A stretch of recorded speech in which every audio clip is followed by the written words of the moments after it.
नमस्कार। आप लोग और हमें पाची में नो कहानी तो तीजो पार्ट लेना हूँ उपन्यास रो जो कि अक्टूबर जंक्शन आप कहानी सुनता इन दो पार्ट में आपने पहला सुना सको। अब तीजो पार्ट आप स्टार्ट करा। अगर आपने पार्ट पसंद आ रहा तो आप हमारे यूट्यूब चैनल ने सब्सक्राइब कर जो और इन्हीं तरह सपोर्ट करता रही जो। आप कहानी स्टार्ट करा। 10 अक्टूबर 2010। अगले दिन सुदीप अपने प्रोग्राम के हिसाब से सारनाथ घुमा व बनारस क्यों आया था इसकी सही वजह यह थी कि वो आजकल अपने बिजनेस को आगे बढ़ाने को लेकर बहुत पैनिक करने लगा था। वो आजकल एंटी डिप्रेशन दवाइयाँ ले रहा था। उसको एक डॉक्टर ने सलाह दी थी कि कुछ दिन वह अपने आप को इस दुनिया से एकदम काट ले। सुदीप के बारे में कुछ बताता चलूँ कि सुदीप ने किसी आईआईटी या आईएएस से पढ़ाई नहीं की थी, बल्कि वो 12वीं क्लास तक ही पढ़ा था, ग्रेजुएट भी नहीं था। सुदीप बचपन से मैथ्स में बहुत अच्छा था, ओलंपियाड में भी बहुत अच्छा परफॉर्म किया था। उसको मैथ्स के नंबर ऐसे समझ आते थे जैसे कि नंबर न होकर लोग हो जिनकी शक्ल वह पहचानता हो। सुदीप को अखबार में आने वाले कंपनी के शेयर प्राइस याद हो जाते थे। वह शेयर वाले पन्ने को घंटों पढ़ता था। धीरे धीरे उसका शेयर में इतना इंटरेस्ट बढ़ गया कि दलाल स्ट्रीट नाम की मैगनी लखनऊ में सबसे पहले खरीद कर पढ़ लेता था। जितना भी कुछ ऑनलाइन मिलता वह सब कुछ पढ़ जाता। वह शेयर मार्केट में बिना पैसे लगाए भी इसको गेम की तरह खेलता कि अगर उसने इतने पैसे लगाए होते तो कितने हो जाते। उसने अपने दोस्तों से पैसे उधार लेकर मार्केट में पैसे लगाना शुरू किया और धीरे धीरे इस खेल का बड़ा खिलाड़ी हो गया। 12th के बाद 2 साल तक वह आईआईटी जेई की तैयारी का बहाना बनाकर शेयर से खेलता रहा। उसने यह सब इतना चुपचाप किया कि घर पर किसी को पता नहीं चला। उन 2 सालों में एक ऐसा पॉइंट आया कि उसको लगा कि किसी भी कॉलेज जाकर वह अपना टाइम बर्बाद करेगा। वह आगे पढ़ाई करके अपना टाइम वेस्ट नहीं करना चाहता था। जैसे ही यह बात उसने अपने घर पर रखी, उसके माँ बाप ने उससे बात करना बंद कर दिया। सुदीप को शेर का इतना सस्ता था कि उसको लगा कि लखनऊ में रहकर वह आगे नहीं बढ़ पाएगा। वह घर वालों को नाराज छोड़कर मुंबई पहुंच गया। जिस समय उसके दोस्त कुछ लाख रुपए के सालाना पैकेज की नौकरी की इंटरव्यू दे रहे थे, उस समय तक सुदीप ने कई कंपनियों में शेयर इन्वेस्ट करके करोड़ों रुपए कमा चुका था। उसने जो कुछ भी बनाया था उसके लिए दिन रात कोई मेहनत नहीं नहीं की थी। एक समय के बाद वह शेयर मार्केट से पैसे कमाने से भी बोर हो गया। वह अपना सारा ध्यान कहीं एक जगह लगाना चाहता था। उसने अपनी सेविंग के पैसे से एक बुक माई ट्रिप नाम की कंपनी शुरू की। साल 2008 में जब दुनिया भर में कई कंपनियां बंद हो चुकी थी, उसी दौरान शेयर मार्केट क्रैश कर जाने से सुदीप को करोड़ों रुपए का नुकसान हुआ। उसने ज़्यादातर पैसे ऐसी कंपनियों में लगाया था जो क्रैश में बिल्कुल बंद होने की कगार पर चली गई थी। ले दे देखकर बुक माई ट्रिप नाम की कंपनी में उसका मन लगता था, इसलिए अभी बस उसी पर फोकस कर रहा था। अगर वह ये कंपनी को अगले 2 से 3 साल चला ले गया तो वह अपने नुकसान की भरपाई कर पाएगा। उसको पहले से दिखता था कि पूरी दुनिया और हिंदुस्तान के लोगों का ट्रेवल को लेकर उत्साह बढ़ने वाला है। आने वाले कल में लोग साल भर पैसे इसलिए बचाएंगे कि वे खूब घूम पाए। खैर, यह तो हुआ सुदीप के बारे में। अब कहानी पर लौटते हैं। अपने होटल का नंबर देने के बाद सुदीप को थोड़ी बहुत उम्मीद थी कि शायद चित्रा का कॉल आए। वह चित्रा के रोने की वजह जानना चाहता था, इसलिए नहीं कि वह उसकी कुछ मदद कर पाए, बल्कि इसलिए कि वह कम से कम उतनी देर उसका ध्यान कहीं और लगेगा। हम इतनी झूठी जिंदगी जी रहे हैं कि हम दूसरे को चुप करवाते हुए अपने आप को चुप करवा रहे होते हैं। चुप कराने में जब सामने वाला चुप हो जाता है तो बेचैनी और बढ़ जाती है, और खुद कहाँ जाकर रोएं और हमें कौन चुप कराएगा। खैर, चित्रा का फोन आया नहीं। सुदीप के शेड्यूल के हिसाब से बनारस में आज उसकी आखिरी शाम थी। वह जाने से पहले फिर से 80 घाट पर पहुंचा। पिजेरियन कैफे में उसने नींबू और शहद पानी ऑर्डर किया और बैठकर घाट की तरफ होती हलचल में खोने लगा। जब थोड़ी देर में घाट से ध्यान हटाकर उसने कैफे के अंदर देखा तो चित्रा सामने वाले टेबल पर दिखी। उसने वहीं से हाथ हिलाया। चित्रा ने उसको देखकर और हाथ हिलाया। सुदीप वहाँ से उठकर चित्रा की टेबल पर पहुंचा और बैठने से पहले पूछा, क्या मैं यहाँ बैठ सकता हूँ? जरूर, पूरा कैफे खाली है वैसे। यह बोलकर चित्रा हंस दी। उसकी हंसी फैलकर सामने ठहरी हुई गंगा के शाम शाम के साथ घुल गई। तो कैसा रहा तुम्हारा ब्रेक? ठीक ठाक। तुम्हारा रोना पूरा हो गया? हाँ, पूरा हो गया। मैं कल जा रही हूँ। मैं भी। किताब पूरी करना करना तो मुझे भेजना। जरूर। तुम क्यों रो रहे थे उस दिन घाट पर? मैं कहाँ रो रहा था? बकवास मत करो। मैं किसी से नहीं बोलूंगी। लंबी कहानी है। कल शाम 5 बजे की फ्लाइट है मेरी। तब तक तो बहुत टाइम है। इससे ज़्यादा लंबी कहानी थोड़ी होगी तुम्हारी, और होगी तो भी तुम्हारे लिए एक टिकट कराना कौन सा बड़ा काम है। चित्रा ने अपने पिज्ज़ा का आखिरी पीस खाते हुए कहा। पिज्जेरिया से निकलकर दोनों थोड़ी देर घाट पर बैठे। बैठे रहने के दौरान ज़्यादा कुछ बातें नहीं हुई। दोनों में से किसी को ऐसा लगा भी नहीं कि बातें खत्म हो गई, बस इसलिए कुछ भी बोलते चले जाएं। करीब 1 घंटे बैठे रहने के बाद सुदीप ने चित्रा से अपने होटल के रूम पर चलने के लिए पूछा। चित्रा चलने से पहले बहुत थोड़ा सा झिझकी। हालांकि सुदीप के पास टैक्सी थी, लेकिन फिर भी घाट से निकलकर दोनों ने ऑटो किया। सुदीप होटल ताज में रुका हुआ था। ऑटो वाले ने ताज सुनकर बहुत ज़्यादा पैसे मांगे। सुदीप पैसे देने के लिए तैयार हो गया, लेकिन चित्रा ने ऑटो वाले को हड़का दिया। सुदीप ने कहा कि क्या फर्क पड़ता है? चित्रा बोले कि अपने आराम के लिए बाकी लोगों के रेट खराब करना सही नहीं है। सुदीप यह सुनकर याद करने लगा कि अभी तक की जिंदगी में उसने कभी मोल भाव किया ही नहीं। जब ऑटो लंका से निकल रहा था तो यूनिवर्सल बुक शॉप पर चित्रा ने ऑटो रुकवाया। दुकान के अंदर जाते चित्रा ने बिना 1 मिनट गंवाए मुराकामी की किताब काफका ऑन द शोर खरीदी। उसके पहले पन्ने पर उसने लाल रंग के पेन में लिखा, with love, luck and light. इसके नीचे अपना ऑटोग्राफ स्टाइल में नाम लिखा और तारीख 10 अक्टूबर 2010 डाली। ऑटो में बैठते चित्रा ने सुदीप की तरफ किताब बढ़ाई। सुदीप ने किताब को उल्टा पलटा और कहा, मेरी लाइब्रेरी में मुराकामी की सारी किताबें हैं। तुम ये वाली रख लो, अपनी लाइब्रेरी वाली तुम मुझे भेज देना। यह कहते हुए चित्रा ने किताब का पहला पन्ना खोलकर सुदीप को दिखाया। आज 10 है, 10 अक्टूबर 2010। ऐसा दुनिया के कुछ हिस्सों में माना जाता है कि आज का दिन शादी के लिए बहुत लकी है। सुदीप ने कहा, तुम मानते हो ये सब? चित्रा ने किताब बंद करके सुदीप के हाथों में थमाते हुए कहा, कभी कभी। मेरी तो शादी हो चुकी है। पहले पता होता तो आज ही के दिन करती। चित्रा ने ऑटो वाले को चलने के लिए इशारा करते हुए कहा। सुदीप को शादी वाली बात से जितना चौंकना चाहिए था उससे थोड़ा कम चौंका। यहाँ पर चित्रा के बारे में यह बताना जरूरी हो जाता है कि चित्रा ने आधी बात ही बताई सुदीप को कि उसकी शादी हो चुकी है। चित्रा का शादी के बाद डिवोर्स हो चुका था, वो भी 2 साल पहले। वह बनारस किसी कविता के इवेंट के लिए नहीं आई थी, बल्कि अपनी मैरिज एनिवर्सरी के दिन वो शहर में नहीं रह पाती थी। पति सही में कोई बुरा नहीं था उसका, बस कुछ लोगों के साथ मामला नहीं सेट हो पाता है तो नहीं हुआ। चित्रा और उसका पति दोनों कॉलेज में साथ थे। उनकी लव मैरिज हुई थी। चित्रा ने एक नॉर्मल सॉफ्टवेयर कंपनी में 2 साल जॉब भी की थी। अब वैसे भी दुनिया में डिवोर्स होना कोई बड़ी बात नहीं है, डिवोर्स न होना ज़्यादा बड़ी बात है। चित्रा बचपन से भी कुछ न कुछ लिखने की शौकीन थी।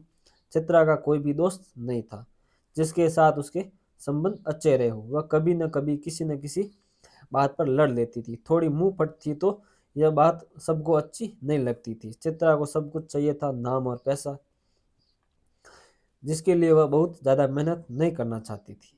उसका पति चूंकि एक लौता बेटा था, इसलिए डिवोर्स के बाद चित्रा को ठीक ठाक पैसा मिल गया था, लेकिन पैसा इतना नहीं था कि चित्रा पूरी जिंदगी काट सके। वह सोचती थी कि किताब लिखकर वह अमीर भी बन जाएगी और पैसे कमा लेगी। 2 साल से अपनी किताब पूरी न कर पाने की वजह से वह जिंदगी में ठीक ठाक फ्रस्ट्रेट थी। खैर, चित्रा के बारे में जान लेने के बाद हम ऑटो में लौटते हैं, जहाँ चित्रा और सुदीप होटल की तरफ जा रहे हैं। वे ताज के रूम में जाएंगे या रेस्टोरेंट में, देखते हैं। लेकिन उससे पहले ऑटो वाले ने मनोज तिवारी का गाना बदलकर लग जा गले की फिर ये हस्ती फिर ये हंसी रात ना हो चला दिया। गाना बदलते ही ऑटो के अंदर का माहौल भी बदल गया। चित्रा को पता था कि होटल रूम में जा रही है। चित्रा ने सुदीप से पूछा, क्या पीते हो तुम? मैंने पीना बंद किया हुआ है, एलर्जी होती है। तुम क्या पीती हो? विस्की, लेकिन कभी कभार, जब बहुत खुश होती हूँ या बहुत ज़्यादा दुखी, ऐसे केवल पीने के लिए नहीं पीती। ऑटो ताज के बाहर रुका। चित्रा ने फटाफट अपने पर्स से पैसे निकाल कर दिए। सुदीप ने पैसे देने के लिए अपनी जेब टटोली, लेकिन तब तक चित्रा ने पैसे दे दिए थे। उसको जेब टटोलते देखा चित्रा बोली कि वह बाद में कभी कॉफी पिला दे, हिसाब बराबर हो जाएगा। दोनों होटल के अंदर घुस गए। गेट पर खड़ी सिक्योरिटी ने दोनों को थोड़ी देर अजीब नजर से देखा। सुदीप ने पूछा कि हम लोग रेस्टोरेंट में बैठ सकते हैं? चित्रा ने कहा कि आराम से रूम में बैठते हैं। सुदीप को थोड़ा सा अजीब लग रहा था। अजीब नहीं लगता अगर उसको पता न होता कि चित्रा की शादी हो चुकी है। ऐसे तो लड़कियों के साथ रुकना सुदीप के लिए कोई नया नहीं था। वैसे भी बहुत सी लड़कियां उसको मिलती थी, वे उससे ज़्यादा उसे के पैसे में इंटरेस्टेड थी। यह बात सुदीप को अच्छे से पता थी। सुदीप के लिए लड़कियों के साथ सोना या रुकना कोई लाइफ का बड़ा सवाल नहीं था जिसके बारे में उसे एक सेकंड भी सोचना पड़े। कमरे में जाते चित्रा ने टीवी ऑन कर दिया। सुदीप वॉशरूम में मुंह हाथ धोने चला गया। शीशे के सामने उसने अपने आप को थोड़ी देर तक देखा। वह कुछ नहीं सोच पा रहा था। जब वो वॉशरूम से लौटा तो चित्रा आराम से बिस्तर पर टेक लगाकर पसर चुकी थी। सुदीप ने पूछा, क्या क्या ऑर्डर करना है? बस कुछ खाने का कर दो, दारू है मेरे पास। यह कहते हुए चित्रा ने अपने बैग की तरफ इशारा किया। क्या बात, दारू बैग में लेकर चलती हो? अरे नहीं, आज बहुत अच्छा दिन है इसलिए सोचा कि आज पी जाए। ऐसा क्या है आज? कहानी का एंड मिल गया। वैसे भी अकेली पीती बैठकर इससे अच्छा कंपनी मिल गई, लेकिन मैं तो पीऊंगा नहीं, मुझे एलर्जी होती है। ऐसा ऐसा है, एलर्जी की दवा भी है मेरे पास, दारू पी लो फिर खा लेना, एक दिन में ऐसा कुछ नहीं हो जाएगा। चित्रा ने इतना कहने के बाद सुदीप पर थोड़ा नहीं डाला जोर डाला होता तो शायद नहीं पीता, लेकिन चित्रा ने इस स्टाइल में पूछा कि सुदीप के मना करने का सवाल ही नहीं उठता। अगले 5 मिनट में दोनों ने पहला शेयर कर चुके थे। Shares to your book, Sudeep बोला। तो अब बताओ, उस दिन तुम रो क्यों रहे थे? तुम्हें गलतफहमी हुई है, मैं कहाँ रो रहा था। देखो बेटा सुदीप, ऐसा है कि माना तुम बड़े बिजनेसमैन होंगे, लेकिन मैं भी छोटी मोटी ही सही राइटर तो हूँ। कब कौन रो रहा है पता चल जाता है। नाटक मत करो और बताओ। इसके बाद सुदीप यादव ने अपनी पूरी राम कहानी सुनाई। सुदीप की कहानी में कोई हीरोइन नहीं थी, उसके पास टाइम नहीं था इन सब के लिए। उसके बहुत दोस्त कम थे, जो जो भी थे उसके पैसे की वजह से दूर हो गए। हालांकि कुछ दोस्त ऐसे थे जो हमेशा उसको जमीन पर रखते थे। जब भी उसको लगने लगता कि उसने जिंदगी में बहुत नाम और पैसा कमा लिया तो अपने सबसे करीबी दोस्त के पास जाता और उसको बोलता कि वो उसे गाली दे। सुदीप को पता था कि आसमान में है, लेकिन वह एक पाँव जमीन पर रखना चाहता था। इसलिए वह बड़ी बड़ी पार्टी में बोर हो जाता था, लेकिन क्योंकि 99% लोग उसे मिलते तो थे, उसको अपना आइडिया बेचना चाहते थे। जब वह अब तक एक भी बिजनेस पर टिका नहीं था, इसलिए 2008 के शेयर मार्केट क्रैश होने के बाद वह अपनी वेबसाइट बुक माई ट्रिप को दुनिया की सबसे बड़ी वेबसाइट बनाना चाहता था। वह एक जगह फोकस करना चाहता था। उसको लगता था कि हर कंपनी बस उसने खरीदी बेची, खुद कभी मन लगाकर कोई ऐसी कंपनी खड़ी नहीं की जो भारत की सबसे बड़ी कंपनियों में से एक हो जाए। सुदीप अपने आप को ये प्रूव करना चाहता था कि 2008 में अमेरिका के बड़े बैंक बंद हो गए थे। इस चक्कर में पूरी दुनिया में की हर इकोनॉमी पर उसका असर पड़ा। लोगों ने ट्रेवल करना कम कर दिया। अभी ऑनलाइन पेमेंट करने में लोगों को उतना भरोसा नहीं था। सुदीप भी सुदीप की वेबसाइट का ट्रैफिक नहीं बढ़ रहा था। उसकी कंपनी की वैल्यू करोड़ों में थी। उसको कुछ लोग पैसे देकर उसकी कंपनी में शेयर लेना चाहते थे, लेकिन सुदीप को लगता था कि अगर बाहर से पैसा लगा तो उसको बाहर वालों की बात को सुनना पड़ेगा। दिक्कत यह थी कि अभी सुदीप का बिजनेस जिस स्टेज में था वह बिना पैसे डाले बिजनेस आगे नहीं बढ़ सकता था। मैं बनारस इसलिए आया था कि शांति से बैठकर सोच पाऊं कि मुझे अपने शेयर बेचने हैं कि नहीं। सुदीप ने शाम को तीसरा पैक खत्म करते हुए बताया। क्या सोचा है तुमने? मन तो नहीं है, लेकिन आगे बिजनेस एक्सपेंड करने के लिए बहुत पैसे पैसे चाहिए। वो बिना शेयर बेचे आएंगे नहीं। इतनी बातचीत के बाद 4 पैग तक आ चुकी थी। सुदीप ने उठकर सामने शीशे से पर्दा हटा लिया। होटल के कमरे से अक्सर शहर झिलमिलाते हुए सुंदर दिखता है। सुदीप 5 मिनट तक कमरे की खिड़की के बाहर सड़क पर और आसमान में देखता रहा। सुदीप जब पर्दा हटाकर घूमा तो न केवल उसकी आंखों में बल्कि गालों पर भी आंसू थे। चित्रा ने बढ़कर उसको गले लगाने का सोचा, लेकिन लगाया नहीं। हालांकि यह वो मोमेंट था जब चित्रा सुदीप के पास आ सकती थी, उसको कुछ पूछ सकती थी, बता सकती थी, वह गले लगा सकती थी, उसको समझा सकती थी कि कोई बात नहीं, एक दिन सब ठीक हो जाएगा। सब कुछ एक दिन ठीक हो जाएगा, इस उम्मीद पर एक नहीं न जाने कितनी दुनियाएं चल रही होगी। चित्रा वही बेड के पास बड़े पड़े टॉवल को उठाकर सुदीप को दे सकती थी, लेकिन कुछ ऐसा भी नहीं हुआ। चित्रा ने एक बार फिर सुदीप को गले लगाने का सोचा और तौलिया उठाकर आगे कर दिया। सुदीप ने तौलिए से अपना चेहरा ढक लिया। सुदीप ने अगर अपने चेहरे को ढका नहीं होता तो चित्रा कभी उसे गले लगाने की हिम्मत नहीं कर पाती। चित्रा ने सुदीप को गले लगा लिया। सुदीप और चित्रा एक दूसरे को गले लगाए वैसे ही कुछ देर खड़े रहे। हम कुछ काम क्यों नहीं करते और एकदम वही काम क्यों कर लेते हैं, इसकी कोई ठोस वजह कभी किसी को पता नहीं चलती। एकदम हमारे अंदर वह कौन है जो बोलता है कि रुको मत, आगे बढ़ो, कुछ नहीं होगा। हमारे अंदर वह कौन है जिसको हम बिल्कुल भी नहीं जानते।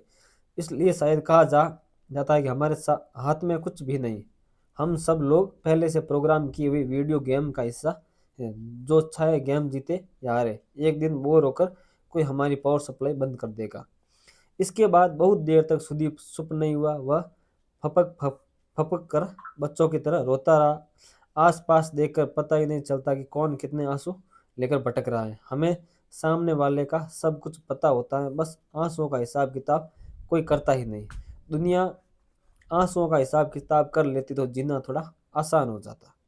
चित्रा ने सुदीप को चुप करवाने की बिल्कुल भी कोशिश नहीं की। चित्रा की आंखों में भी आंसू थे, लेकिन वह जोर से रोना नहीं चाहती थी। सुदीप के रोने की वजह से चित्रा का गला भी भीग चुका था। रोते हुए सुदीप की नाक वैसे ही बह रही थी जैसे सबकी बहती है। सुदीप को रोने के कुछ देर बाद एहसास हुआ कि वह रो क्यों रहा है। कहानी में हीरो के रोने से कहानी कमजोर पड़ती है, नहीं तो हीरो। मैंने पहले ही बता दिया था कि इस कहानी में हीरो में वो सारी कमियां हैं जो सब में होती है। वह अपनी जिंदगी में सब कुछ ठीक होने के बाद भी परेशान है। सुदीप अगर यहाँ नहीं होता तो या चित्रा उसे गले न लगाती। चित्रा अगर उससे गले न लगाती तो उसके गले से लेकर उसका टॉप तक नहीं भीगता। अगर यह सब नहीं होता तो चित्रा और सुदीप एकदम से इतने पास नहीं आए होते। दुनिया को 4 पैग भर रोने के बाद समझ आया कि वह बहुत हल्का महसूस कर रहा है। अब उसको चित्रा के पास से उठ जाना चाहिए। उठने से पहले उसने कहा, तुम ये सब किसी कहानी में नहीं लिखने वाली। चित्रा ने बड़ी ईमानदारी से कहा, पता नहीं, लेकिन सीन अच्छा है। फिर दोनों हंस हंस पड़े। सुदीप के जाने से पहले चित्रा वॉशरूम गई। उसने अपना मुंह धोया और ठीक उतनी देर अपने चेहरे को शीशे में देखा जितनी देर सुदीप ने देखा था। वॉशरूम के शीशे ने वो शक्ल देखी जो चित्रा छुपा रही थी। सुदीप अब तक बिल्कुल नॉर्मल हो चुका था। उसने टीवी अनम्यूट किया वहाँ अनजाना अनजानी फिल्म का गाना तुझे भुला दिया चल रहा था। तुम किस लिए रो रही थी उस दिन? बस यार ऐसे ही, मेरी लाइफ में इतने बड़े टेंशन नहीं है तुम्हारे जैसे। फिर भी पति कैसा है तुम्हारा? बहुत अच्छा था मतलब 2 साल पहले डिवोर्स हो चुका है, फिर क्यों रो रही थी? सुदीप ने हल्का सा मजाक के अंदाज में पूछा। पति के लिए थोड़े कोई रोता है यार। अच्छा पति नहीं मिला तो छोड़ दो, आगे बढ़ो, उसमें क्या? लड़कियों के लिए इतना आसान होता है क्या? फिर रो क्यों रही थी? मुझे ऐसे ही रोना आ जाता है बिना किसी वजह के। पक्का? हाँ पक्का। कुछ खाने का ऑर्डर कर दो। खाना खाने के बाद बताना क्यों रो रही थी। चित्रा मना कर सकती थी कि उसने नहीं बताना कि वह रो क्यों रही थी। लेकिन फिर पता नहीं क्या सोचकर उसने कहा, कल सुबह सुबह घाट पर नाव में बताऊंगी। बोलो, चलेगा तुम्हें? एक दिन में एक ही रोना काफी नहीं है। सुदीप तुरंत तैयार हो गया। सुदीप के मन में आया कि वह पूछे कि रात के 1 बज चुके हैं, वह इतनी रात में अपने कमरे पर जाएगी, सुबह वह उसको कहाँ से लेगा। चित्रा इतना कुछ नहीं सोच रही थी। सुबह यहीं से चलेंगे कि तुम्हें होटल से लेना? सुदीप ने पूछा। 1 बज ही रहा है, 5:30 हम निकल लेंगे यहीं से। तुम्हें सोना है? नहीं, मुझे नहीं सोना। तो ये बताओ, तुमने 35 की उम्र में रिटायर होने का सोच रखा है, रिटायर होकर क्या करोगे? तुम मजाक उड़ाओगी? अरे बता दो यादव जी। यार, रिटायर का मतलब रिटायर, कुछ नहीं करना, कुछ करना ही ना पड़े इसलिए रिटायर होना है। चित्रा पाठक जी, फिर भी टाइम पास कैसे करोगे? बोर नहीं हो जाओगे? नहीं, दिन भर बैठकर चिल करूंगा, अपने बच्चों के साथ खेलूंगा, घर के खेत में फूल पत्तों को पानी दूंगा, मुराकामी की बची हुई किताब पढ़ूंगा। तब तक तुम्हारी किताब भी आ चुकी होगी, वो भी पढ़ूंगा। इतने बोरिंग तुम दिखते तो नहीं हो यादव जी, इसमें बोरिंग वाली क्या बात है पाठक जी? रिटायर होने का आइडिया ही इतना बोरिंग है। आप पागल हैं क्या पाठक जी? सोचो, 35 की उम्र में आदमी एकदम आजाद नॉर्मल आदमी उस समय अपने बच्चों के एडमिशन से लेकर अपने करियर तक सबसे ज्यादा मेहनत कर रहा होगा। ये वही उम्र है जब माँ बाप बूढ़े हो रहे होते हैं। सबको पता होता है कि माँ बाप बूढ़े हो रहे हैं, फिर भी आदमी उनको टाइम नहीं दे पाता। इन शॉर्ट, आदमी अपने पास्ट और फ्यूचर दोनों के बीच में पिच रहा होता है। चलो, मान ली तुम्हारी बात। तुम्हें इतनी अटेंशन की आदत पड़ चुकी है, इतने लोग तुम्हें जानते हैं, तुम्हारे इतने सारे फैंस हैं, क्या करोगे उनका? उनसे पीछा कैसे छुड़ाओगे? लग रहा है मेरे बारे में सब कुछ गूगल कर लिया है तुमने। और क्या क्या? लेकिन एक बात है। क्या? तुम अपने ट्विटर और फेसबुक प्रोफाइल पर कितने अलग हो। हर आदमी अपने फेसबुक प्रोफाइल से बहुत अलग होता है। खैर, तुम्हारी रिटायरमेंट की बात हो ही रही थी, इतने पॉपुलर हो तुम, उसका क्या करोगे? तुम्हें सुनकर अजीब लगेगा, लेकिन मैं चाहता हूँ कि जब मैं मरूं तो किसी को पता ना चले, कोई शोर न मचे, कोई रोए ना, सोशल मीडिया पर मेरी तारीफ के लंबे लंबे पोस्ट न लिखे जाए, न ही कोई मेरी फोटो शेयर करके मेरे बारे में कोई कहानी सुनाए। मरने की इतनी सारी बात कर रहे हो, मरने से पहले कोई आखिरी इच्छा हो वो भी बता दो। मैं न कभी बूढ़ी होने वाली हूँ, न ही कभी मरने वाली हूँ। चित्रा ने यह कहते हुए सुदीप के कंधे पर सर रख लिया और दोबारा बोली, मुझे मरने की बात से डर लगता है। आई होप मेरे सिर रखने से तुम्हें कोई दिक्कत नहीं होगी। सुदीप ने हाँ या न कुछ भी जवाब नहीं दिया। सुबह 5 बजे का अलार्म लगा दो, अलार्म के लिए मोबाइल खोलना पड़ेगा, रिसेप्शन पर बोल देता हूँ। इन सब बातों में करीब 2:45 बज चुके थे। चित्रा की आंखों में नींद नहीं थी, सुदीप की आंखों में नींद ही नींद थी। कल जब मैं बहुत बड़ी राइटर हो जाऊंगी तो तुमसे किताब लॉन्च करवाऊंगी। तुम्हारे सोशल मीडिया पर इतने फॉलोअर हैं कि 5% भी अगर किताब खरीद लेंगे तो मेरी किताब बेस्ट सेलर बन जाएगी। किताब प्रमोट करने में नाटक तो नहीं करोगे? चित्रा को यह एहसास ही नहीं हुआ कि सुदीप सो चुका था। उसने अपना मोबाइल खोला और अपनी सुदीप की एक फ़ोटो खींची। फ़ोटो को एक बार देखा, फिर फ़ोटो डिलीट की और सोने की कोशिश करने लगी। फ़ोटो खींचकर उसको 5 सेकंड बाद डिलीट कर देने के पीछे क्या वजह होती होगी, यह कहना मुश्किल है। कम से कम यह बात कहानी लिखते हुए मुझे समझ नहीं आई कि चित्रा ने ऐसा क्यों किया होगा। चित्रा अपनी ज़िंदगी में जितना सुलझी हुई थी, उस हिसाब से तो उसे फ़ोटो खींचनी ही नहीं चाहिए थी। वह कोई कॉलेज की लड़की तो थी नहीं कि उसके मन में दुनिया को लेकर कोई कड़वाहट ना हो। खैर, कुछ बातें जो मुझे समझ नहीं आई, मैं उसको वैसे ही इसलिए लिख दे रहा हूँ कि शायद पढ़ने वाला अपने हिसाब से कहानी में बड़ा घटा लेंगे। मुझे बस इतना पता है कि हर कहानी को ख़त्म करने के कई मौके आते हैं, लेकिन कभी किरदार तो कभी लेखक की जिद के आगे वे मौके फ्रीज नहीं हो पाते।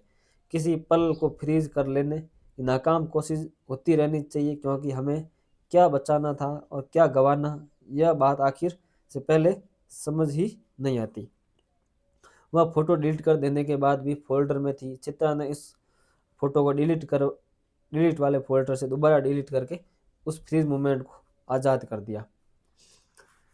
इसी के साथ इस कहानी का एक और पार्ट समाप्त होता है, जो कि 10 अक्टूबर 2010 का था। अब अगले पार्ट में हम इस कहानी को आगे कंटिन्यू करेंगे। अगर आपको ये कहानी पसंद आ रही है, अगर ये उपन्यास आपको पसंद आ रहा है, तो आप मेरे यूट्यूब चैनल को सब्सक्राइब कीजिएगा। और इतना तक सुनने के लिए धन्यवाद।